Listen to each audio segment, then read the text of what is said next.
सौतेली बहनें रंगापुर नाम के गांव में शालिनी नाम की एक औरत रहा करती थी। उसे दो बेटियां थी। एक का नाम था शिवानी और दूसरी का सुहानी।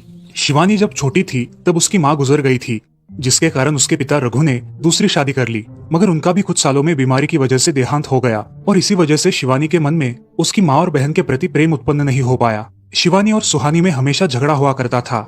दोनों भी बहनें एक दूसरे से कभी प्यार से बात नहीं करती थी। शालिनी ये सब देख बड़ी चिंता में रहा करती थी। ऐसे ही एक दिन, शिवानी सुहानी, चलो आ जाओ, खाना खा लो। हाँ माँ, आई। हाँ माँ, मैं भी आई।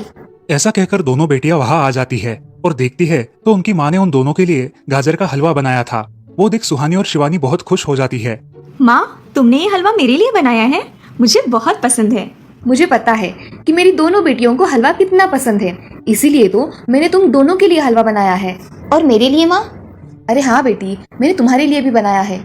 चलो अब जल्दी से खा लो, तुम दोनों को कॉलेज भी तो जाना है ना। जी माँ, मैं ये कटोरी ले लूँ, मुझे जल्दी पहुँचना है कॉलेज में। हाँ ले लो। और सुहानी, तुम ये वाली कटोरी ले लो।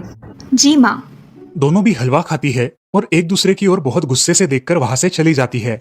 वो दोनों भी कॉलेज में एक साथ पढ़ा करती थी। फर्क सिर्फ इतना था कि शिवानी 3rd ईयर में थी और सुहानी 1st ईयर में। उन दोनों में 2 साल का अंतर था। फिर भी दोनों में हमेशा नोकझोंक हुआ करती थी, जैसे कि वो दोनों एक दूसरे की दुश्मन हो। ऐसे ही एक दिन, दीदी, मेरी कॉलेज की ट्रिप जाने वाली है, तुम्हारी भी ट्रिप जाने वाली है क्या? हाँ, मेरी भी जाने वाली है, मगर मेरा जाने का मन नहीं है। क्यों दीदी? क्योंकि वहाँ पे तुम हो। मुझे भी कोई शौक नहीं है तुम्हारे साथ आने का, मैंने ऐसे ही पूछ लिया। मैं जा रही हूँ। शिवानी और सुहानी एक दूसरे की ओर मुंह फेर कर वहां से चली जाती है। अगले दिन दोनों भी कॉलेज में जाती है। तब उनके टीचर उनसे पूछते हैं, शिवानी, तुम कॉलेज की ट्रिप में आने वाली हो? जी सर, मैं आने वाली हूँ। ठीक है, मैं तुम्हारा नाम लिखवा देता हूँ। जी सर। ऐसा बोलकर टीचर ट्रिप के लिए जाने वाले विद्यार्थियों की लिस्ट बना लेते हैं। घर आकर शिवानी और सुहानी ये बातें अपनी माँ को बताती है। सुहानी, शिवानी, तुम दोनों ट्रिप के लिए जा रही हो, मगर वहां जाके झगड़ा मत करना, नहीं तो ट्रिप पे जाने की कोई जरूरत नहीं है। नहीं माँ, हम झगड़ा नहीं करेंगे। हाँ माँ, हम झगड़ा नहीं करेंगे। तो फिर ठीक है, तुम दोनों जाओ। ये लो ट्रिप के लिए पैसे, और बाकी के ये तुम्हारे पास ही रखना। माँ, हम कल जाएंगे और 2 दिन के बाद वापस आएंगे। ठीक है, चलो अब सो जाते हैं, कल तुम दोनों को निकलना है। अब वो सब खाना खाकर सो जाती है।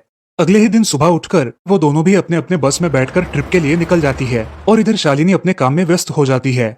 ऐसे ही कुछ देर बाद शालिनी को शिवानी का फोन आता है। माँ, हम दोनों यहाँ ट्रिप की जगह पहुँच गए हैं। अच्छा बेटी, तुम दोनों ठीक हो ना? हाँ माँ, मैं रखती हूँ, हमें यहाँ अलग अलग स्पॉट देखने जाना है।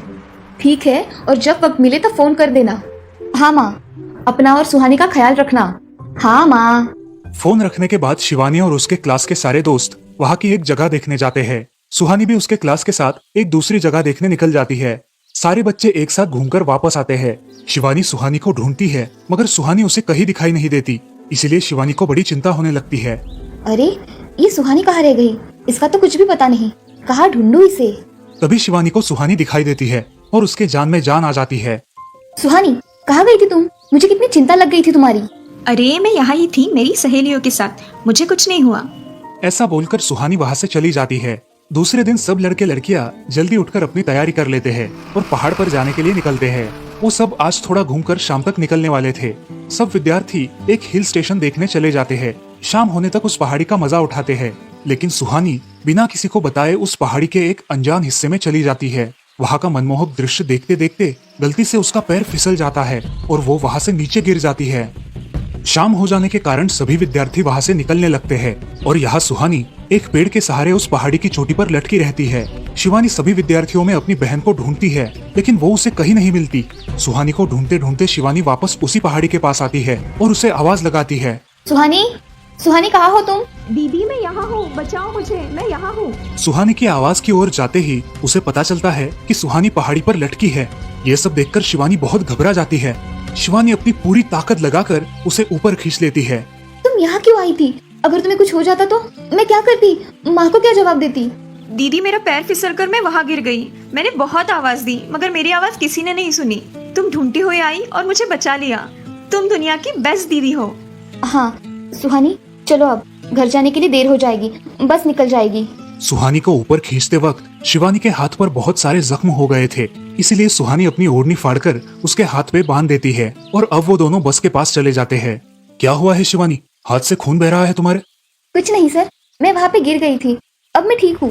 टीचर और सारे छात्र गाड़ी में बैठकर घर जाने के लिए निकलते हैं। घर आने के बाद शिवानी सारी हकीकत अपनी माँ को बताती है और वो सब सुनकर माँ दोनों को गले लगाकर रोने लगती है। तुम दोनों एक दूसरे के साथ होते हो इसीलिए मुझे कोई टेंशन नहीं रहता, मगर मेरी बच्चियों खुद का भी ख्याल रखा करो। उस दिन के बाद दोनों सौतेली बहनों ने अपने बीच की सब नोकझोंक बंद कर दी और हंसी खुशी सगी बहनों की तरह रहने लगी। दोस्तों, इस कहानी से हमें ये सीख मिलती है कि हम सबको एक दूसरे के प्रति द्वेष की भावनाएं छोड़कर प्यार से रहना चाहिए